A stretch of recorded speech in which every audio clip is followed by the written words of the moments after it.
বিরোধী দলীয় নেতা বলুন। মাননীয় স্পিকার, এই বিষয়টা স্বচ্ছ রাজনীতি এবং মানুষের জীবনের নিরাপত্তার সাথে অঙ্গাঙ্গিভাবে জড়িত।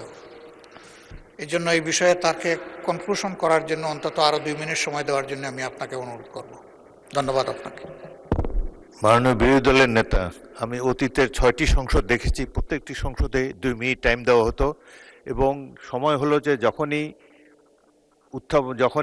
স্পিকার ঘোষণা দেবে যে এবং অনুরোধ করবে সংশ্লিষ্ট মন্ত্রীকে বিলটি উত্থাপনের জন্য, তখনই দাঁড়াতে হয়, দাঁড়িয়ে বলতে হয় উচ্চস্বরে আপত্তি আছে। তখন যে আপত্তিকারী সংসদ সদস্যকে 2 মিনিট বলার সময় দেওয়া হতো।